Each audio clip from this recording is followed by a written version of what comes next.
Well, the majority of the victims' families, and if the media listening wants me to give them their names, and the majority of the families, what in polls over 70% that were asked said they didn't like the commission and thought it was a lie, and 6 of the 10 commission members and 2 of their council members, so a total of 8, say it's a complete fraud and a lie, and that said that there should be criminal investigations of the White House and Pentagon. I mean, this is in the Washington Post and Associated Press, and we're bad because we're going, hey, the commission says it's a lie? Yeah, and I think that's another part of this whole media spin machine is that they're now, day 2, day 3, day 4 into this thing. They're taking everything that I have illustrated in the bullet points, and they're putting these as words, thoughts, opinions, theories from my mouth. Stay there. Okay. Got a break. Charlie Sheen. Stay with us. Back in 1 minute. Everything we said came true. Everything we've done's been right. It's one of the biggest stories out there right now. We have retaken 9/11. The establishment's tried to put out a distorted view of history when their story's always changed. Our questions are unchanging and must be answered. It is a fact that 6 of the 10 commissioners say it's a fraud from the 9/11 Commission itself, appointed by Bush. We demand a new congressional investigation. Charlie, you got cut off by the break there.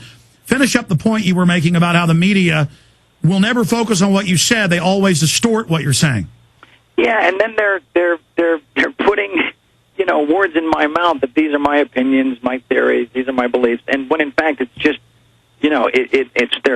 they're drawing from the bullet points and turning them into my words, and they're now saying that that I said that the CIA was working with Bin Laden and blah blah blah and so on and so forth, and they're ignoring the fact that was Sibel Edmonds, FBI translator, who just broke her gag order, and they're saying that I'm insisting this was an inside job orchestrated by the Bush cabal and so on and so forth, when in fact I'm just pointing out that, that to look at these glaring inconsistencies, because Alex, let's face it, how many points did you and I go through to bring it down to 20? Probably 300. Probably 300, yeah. Should we reveal why it's 20, Alex? Nobody's picked up on this, have they? It's 2020. It's 20 minutes. It's 20 points. 20/20 vision. What's 9 plus 11? 20. Yeah. Ooh, Charlie Sheen, the numerologist. Ooh, I can hear it now. No, but it's the establishment that's obsessed with that. Yes. I mean, look, we have a White House that day one said Iraq did it, and it turned out they knew Iraq wasn't involved. Even if you believe the official story, they premeditatedly, that came out in the White House memo and the Downing Street memos. That's mainstream British news. Right. The White House confirmed that they wanted to shoot down U.S. aircraft or get them shot down to blame it on Saddam, that they knew Saddam wasn't involved. They knew he didn't have yellow cake or nuclear bombs. They knew he didn't have weapon systems. And they persecuted the inspectors that told the truth. And so if they'll lie about WMDs and go kill over 1 million Iraqis and 5,000 U.S. troops, what else will they do? I mean, you tell me. It seems like their record is a little tarnished going in. A little bit tarnished. Well, even MSNBC and Cy Hirsch reported that Cheney wanted to paint up U.S. ships like Iranian ships and have them attack our destroyers. Exactly. And as we discussed earlier, this is the same guy that was the only person alive that had shoot-down authority, had the authority to call for sorties on the hijacked airliners. So let's talk about that. Talk about that, Sean Hannity. Talk about that, Bill O'Reilly. Talk about that, Rush. Talk about that, Meghan McCain. Just talk about it. Just talk about it. Let's just discuss it. I guess I would love to hear their thoughts about that, because if unless they're going to spend the entire time criticizing me and the things they think I've done or have done, then let's talk about what's really going on. Charlie, there's no doubt that you are risking a lot doing this. There's no doubt we're risking our lives doing this. These are murderers. Some of these people that run these dark systems. Again, why did you do this? Well, let me illustrate one thing. There's been a little heat from the corporate side of my workplace, and what I've explained to them is, hey, this is where I work, but I live in the real world, and so I'm sorry, I can't stand idly by any longer and just pretend like all this stuff is going to fix itself. And if I've got a platform that others don't, that others need, if I've got a voice that can be of service to those that need me, then I'm going to use it. And I had an amazing example growing up of my father who stood in the face of tyranny my entire life and was ridiculed and criticized and called insane and misguided and uninformed and a radical and a tinfoil hat wearer, and I had that as an example of a guy that just believed in the truth and believed in humanity and believed in goodwill and believed in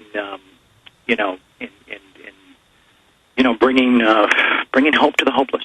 Charlie, we've got to break again. I want to come back and speak about that, go through more of the points, and we're going to go to Bob McIlvaine as well. Direct to you and in your face. You're listening to the Alex Jones Broadcasting Network. Monday through Friday from 11 a.m. to 3 p.m. Central Standard Time, we're here live. We're not left or right. We are against corruption. We're against socialism, communism, imperialism, any form of command and control tyranny. And we just tell the truth. We have a declassified government document in ABC News.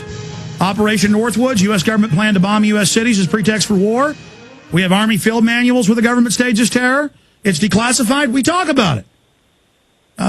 We know that the Gardasil shots are killing people, and it's in the news. We cover it. I mean, that's all we do here is tell the truth. Our only agenda is the truth. Charlie, you were trying to explain your role models, your father, everything your father has done. I mean, he spoke out day one with you against the war, and you guys really got attacked for that. Look who was proven right in the end. How dare your dad say there weren't WMDs?